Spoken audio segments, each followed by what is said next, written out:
takot at pangamba. Yan ang laging nararamdaman ni Andrea tuwing sasampa na ang kanyang ama sa barko. Bukod sa mapapalayo sila sa kanilang haligi ng tahanan, hindi rin daw matitiyak kung ligtas mula sa gera o masamang panahon ang mga karagatang kanilang dinaraanan. Hindi din kasi natin masasabi yung panganib na mahaharap nila since dagat ngayon kasi syempre unpredictable ang dagat. Tapos minsan di rin natin sila nakakausap araw-araw kasi nga magkaiba yung time zone, gabi sa kanila, umaga sa atin or vice versa.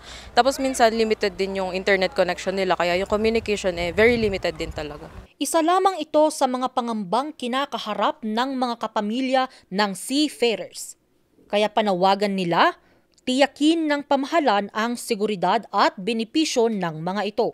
Kaya nitong 8 ng Enero nilagdaan na ni Pangulong Ferdinand Marcos Jr. ang Implementing Rules and Regulation ng Magna Carta for Filipino Seafarers. The Magna Carta and the IRR guarantee fair medical treatment and access to free legal representation, ensuring that in moments of vulnerability, whether due to illness, injury, or legal challenges, our seafarers will have the support and protection from government. Sa tulumpati ng Pangulo, kasama rin sa IRR ang mga karapatan at kapakanan ng mga babaeng seafarers. Sinisiguro ng Magna Carta of Filipino Seafarers at IRR nito ang inyong mga karapatan laban sa diskriminasyon at pananakot.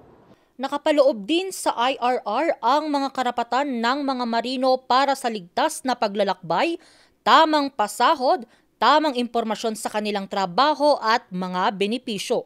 Sama-sama nating itaguyod ng bagong Pilipinas kung saan ang bawat manggagawa kasama ng ating mga marino ay may seguridad at matiwasay na kinabukasan.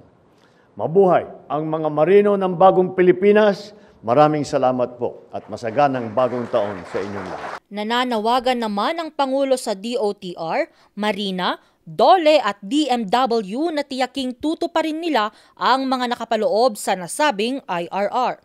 Ang Magna Carta for Seafarers ay ipinasa ni Pangulong Ferdinand Marcos Jr.